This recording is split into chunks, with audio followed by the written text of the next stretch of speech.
You're listening to Miss Style, Strength, and Grace with Deidra Murphy. This is your one-stop shop for style, fashion, health, and fitness. Deidra's passion is to help empower women to reach their fullest potential, both inside and out.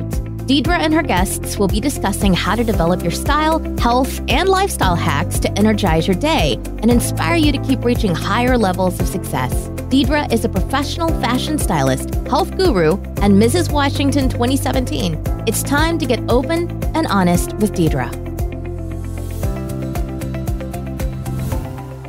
Hello and welcome to today's episode. I am super excited to dive into today's topic of my 3 biggest style mistakes that I see women make all the time.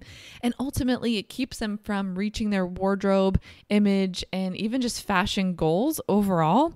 And this, doesn't have to do with what size you are, what your style type is, your budget. It doesn't matter. These style mistakes are things and common misconceptions that I see women make over and over and over again.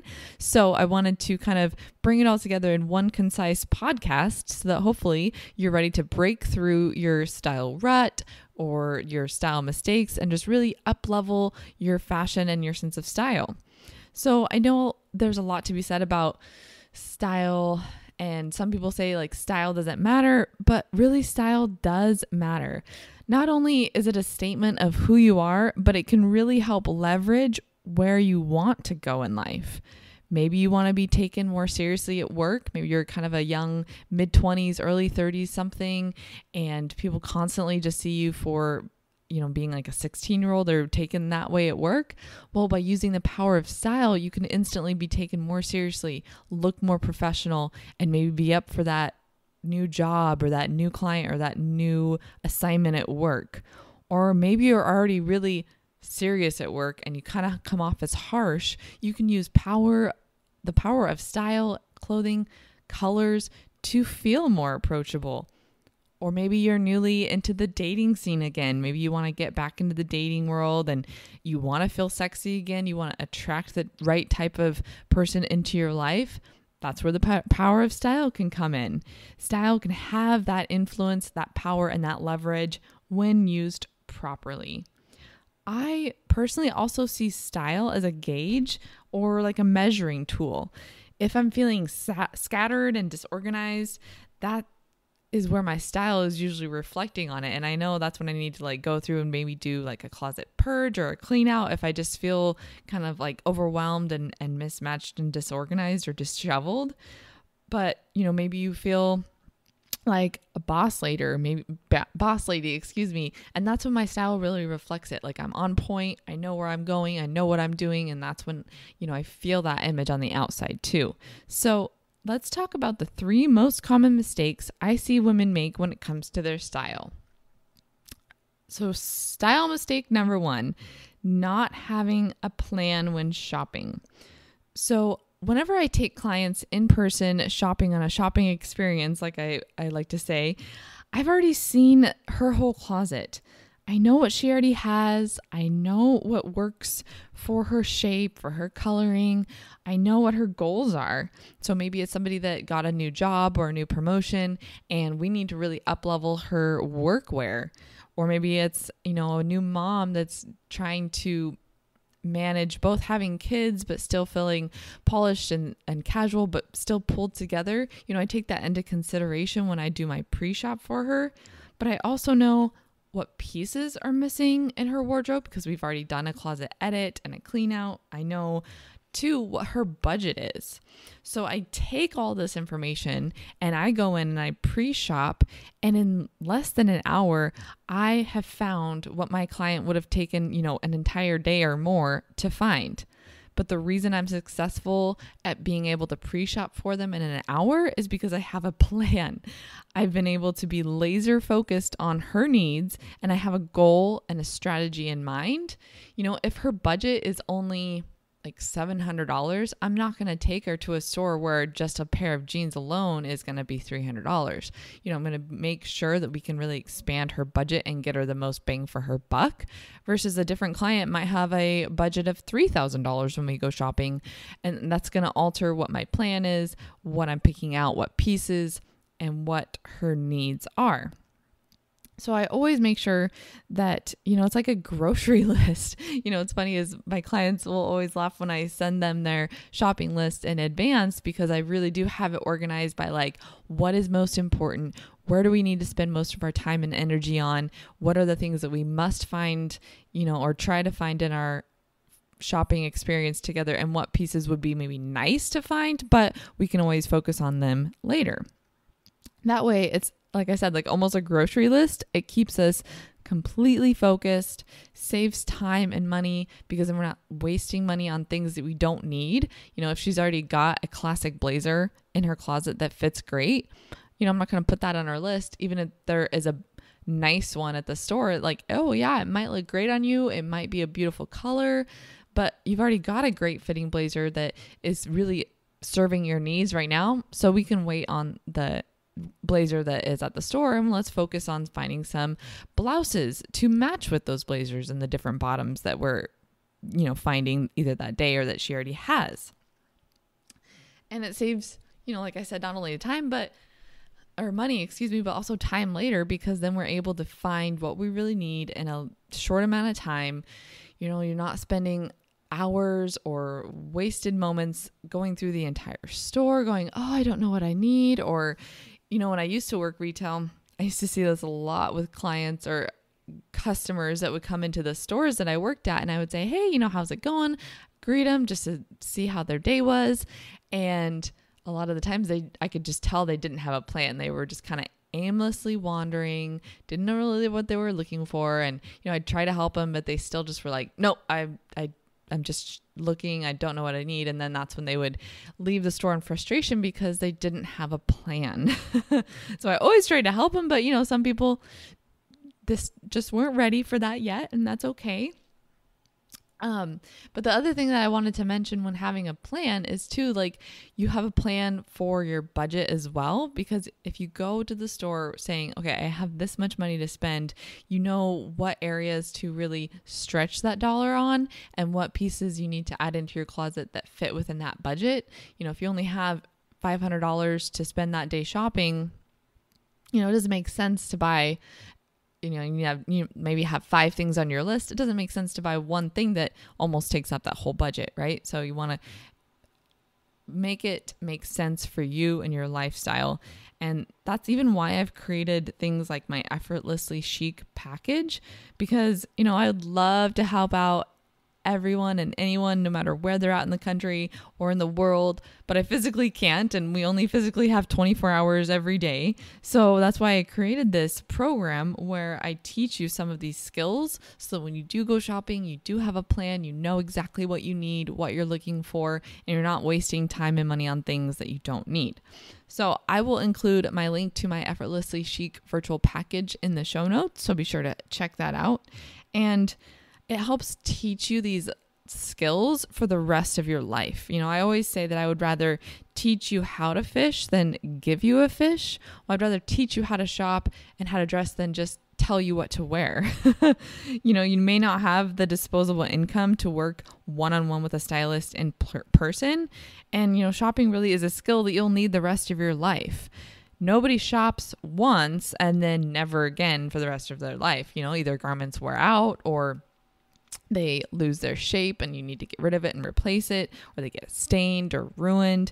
Even my husband needs clothes. He hates going shopping, and usually I am honestly the one to go shopping for him, but he's such a minimalist that he's like, okay, I've got just enough shirts to wear to work every week. I've got just enough shirts to wear on the weekend. But, even somebody like him, okay, he will bust out the elbows a lot in his dress shirts, especially being a chiropractor as he's adjusting patients.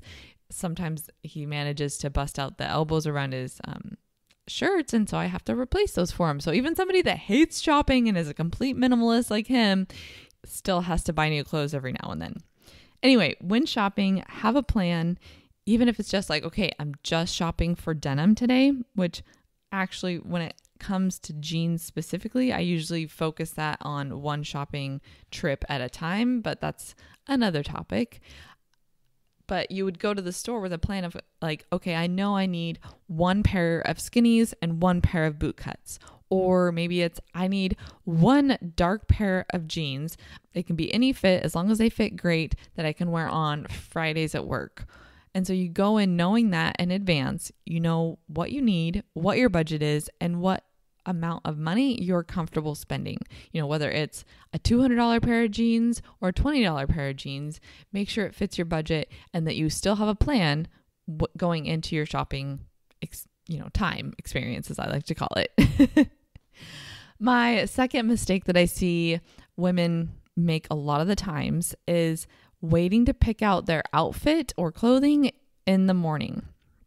So what happens is, we get up, maybe we've showered, maybe we do or don't have coffee yet in the morning, but we've created what I call habit grooves in our brain because of our 80-20 principle. So I don't know if you've ever heard of the 80-20 principle or Pareto Principle before, but it means that out of 100 things that we have or in our life, we only use about 20% of them to get our 80% of the results. So for instance, if you have 100% of your friends, only 20% of them roughly give you the emotional support for the 80% of the time.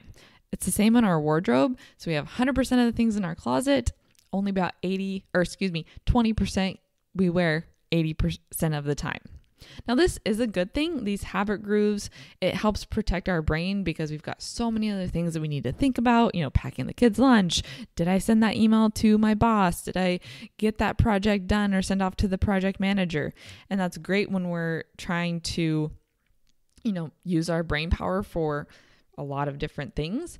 Or it even comes in handy if we're standing in line at Starbucks. You kind of have your two go-tos like, oh, do I want a white chocolate mocha or an Americano? And it helps us just quickly pick within 10 seconds what we want. Well, it's bad for our outfits, especially when we're trying to expand our wardrobe and get out of a style rut. We keep going back to those same items over and over because it's there, it's in the forefront of our mind. And this is actually what I create for clients, especially the ones that I work one-on-one with, is I create style boards. So that way they can go back and break out of that style rut. And we spend an afternoon and all I'm doing is like mixing and matching and showing them new outfits and how they can take an outfit from day to night. And I take pictures of all of it. So it's just an easy process of them looking at that picture and going, oh yeah, this blouse plus this jacket plus that pair of pants plus this belt, those shoes, this accessory, boom, done. But, if you're not near me and you don't work with me one-on-one, this is something, again, I help you learn via my virtual styling package. And it helps my clients specifically get out of that style rut. I always get comments back like, oh my gosh, my style boards really helped me out this morning because I was able to get dressed in less than 5 minutes. And I already knew what I was going to wear the night before. And it was just so easy. So what I recommend is building your outfit either the night before or even days in advance. If I know that I have an event coming that weekend, by probably Monday, I know what I'm going to wear for that event. And my process that I recommend for creating an outfit is to first start with your star piece. That's what I like to call it. It's like that one piece that you really want to be the key outfit maker. Maybe it could be a pair of shoes. And you're like, okay, I really want to wear these pair of shoes because I know they're going to be comfortable to last in all day. And then you build your outfit around that. So that way you're not going back like, oh, I don't have this to match or this to match. Or maybe it's a jacket. Maybe you have this stunning new jacket or whatever in your closet that you really want to wear. And you build everything around that piece rather than just like hodgepodging and mixing and matching. And again, these are things that I teach clients both in person and with virtual styling. And you build your whole outfit around that and make sure the night before, especially, that things are steamed, they're laid out. If something needs ironing, it's already done. Because honestly, it's going to happen in the morning. You're going to be pressed for time, or at least I always am pressed for time, or it feels like it. And then you realize like, oh my gosh, this blouse that I really want to wear that matches perfectly with this jacket is all wrinkly. I don't have time to steam it. I'm just going to wear the same one I grabbed last week because I know it works. And then that's when we get stuck wearing that same 20% over and over. And then you might even say, I don't know how to make outfits, but by mixing and matching and learning how to get out of these style grooves or habit grooves, like I've called them, it really will become easier. And again, it's something that it's worked like a muscle. Like the more you practice creating different outfits and mixing and matching, I promise it does get easier. I know it might be easy for me to say that on a podcast, but I swear it really does happen. So that's my number 2 style mistake that I see a lot of women making, is waiting to pick out their outfit the morning of. My last style mistake is kind of one that transcends, ages. It transcends style types, but I see a lot of women becoming slaves to trends. So that's mistake number 3, being a slave, an absolute slave to trends. It's one thing to want to be current and, with it, but it's a different thing to be a complete slave to what's trending. So the first problem that I see this happening is that it may not fit or flatter your shape. Maybe a piece that's trending doesn't really work for your body type. The instance that I like to, or example that I like to share is, right now the off the shoulder trends are really, really popular, and you might think it looks great on others, or your best friend pulls it off with no problem, and then she looks effortless as she leaves the house, but then you've tried it and it just maybe doesn't work for you, or maybe you're already self-conscious about broader shoulders. Maybe you have more of an athletic build and you kind of already have wide shoulders. By adding on an off the shoulder top, you're just accentuating the area that you're already concerned about. So, don't buy it. Even if off the shoulder things are super duper trending and they're in all the magazines and you see all the fashion bloggers on Instagram wearing them, but it doesn't work with your figure or you don't feel comfortable wearing it, don't buy it. It's okay. You can still be chic and fabulous with so many different things in your wardrobe. And that's why, I caution against being a complete slave to trends.